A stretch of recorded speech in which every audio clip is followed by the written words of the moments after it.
Bonjour et bienvenue à notre 8e jour de notre neuvaine de Noël. Et le thème d'aujourd'hui, c'est la persévérance. Et le texte que je vous propose, c'est la première lettre de Saint Pierre, apôtre, chapitre 5, versets 6 à 11.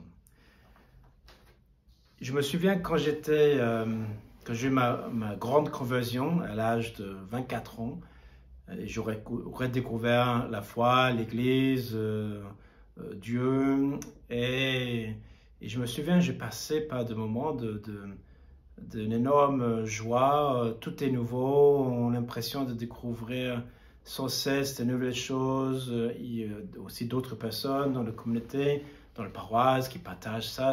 On parle entre guillemets la même langue, et c'est un moment d'une énorme consolation spirituelle et aussi un moment de s'éloigner de tout ce qui m'empêchait de vraiment vivre heureusement et dans une cohérence avec l'Évangile.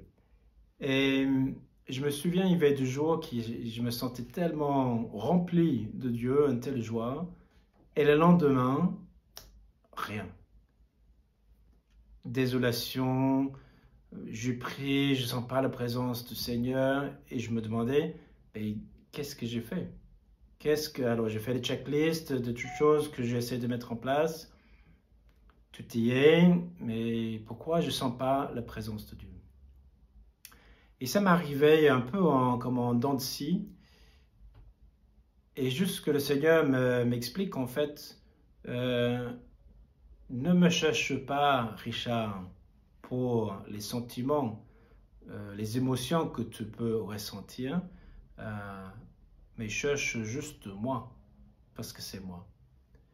Et j'ai compris en fait que malgré mon plus grand désir de vivre cette intensité ou cette joie, cette paix intérieure de façon stable, que mon existence ou ma vie de prière, ma vie intérieure, il n'est pas destiné d'être stable comme ça, mais fatalement, il y aura des hauts et des bas.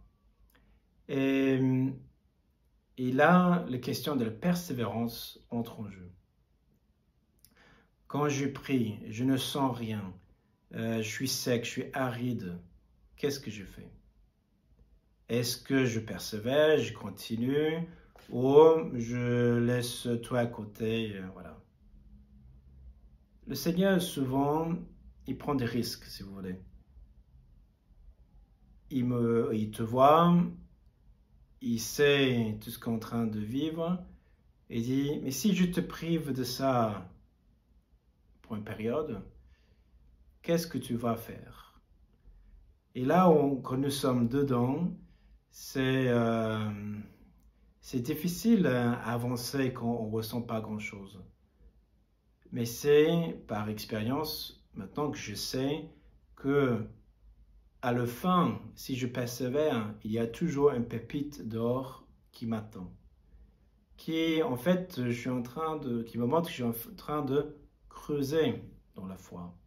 De ne pas rester juste sur le superficie de choses, mais le Seigneur m'aime trop pour qu'on mange juste de sucreries sans entrer dans le vrai viande, voilà, le vrai profondeur de la foi où je peux aller.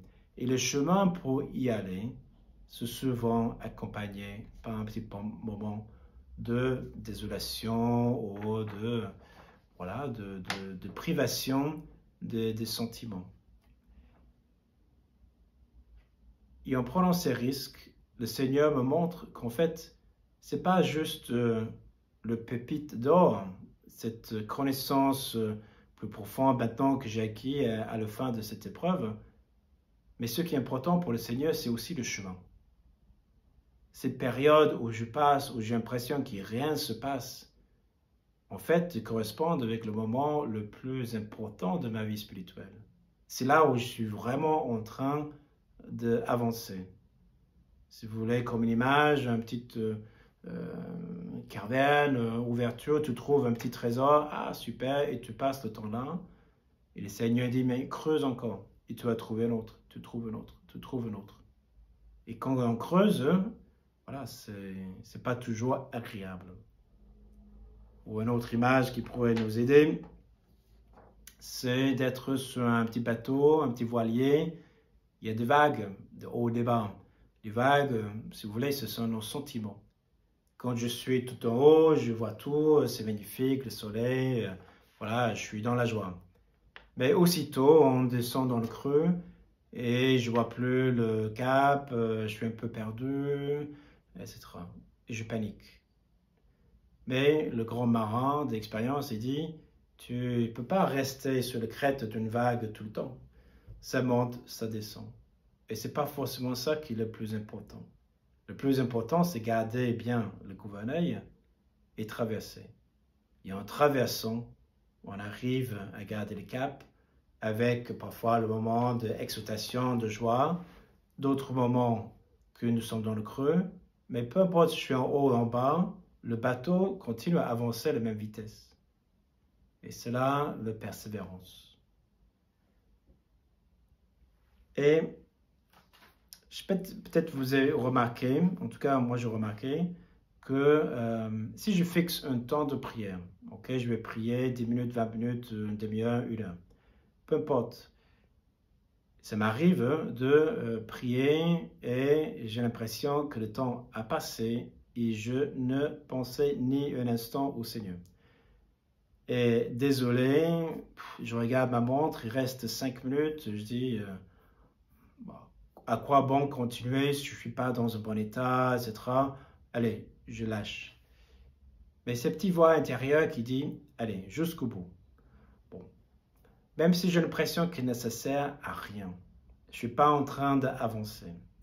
Combien de fois, ou même c'est juste 2 minutes qui restent, je dis, Seigneur, voilà, jusque-là, je n'étais pas très bon, mais je t'offre ces 2 minutes.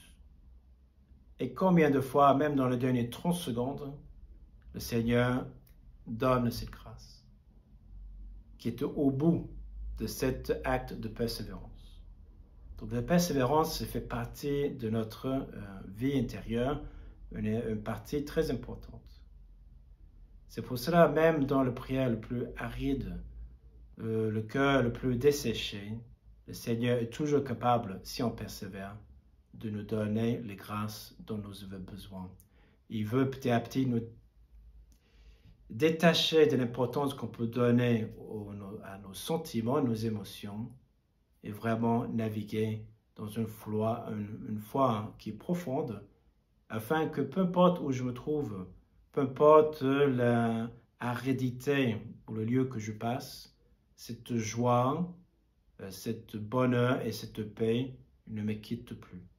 Parce que je sais que je suis avec le Seigneur, pas parce que je ressens, mais je sais par ma foi. Et là, on est vraiment en train de creuser et devenir disciple du Seigneur. Donc, bon courage dans votre persévérance, dans votre prière. Et demain, 9e jour, notre dernier paix nous attend. Allez, bonne journée. Au revoir.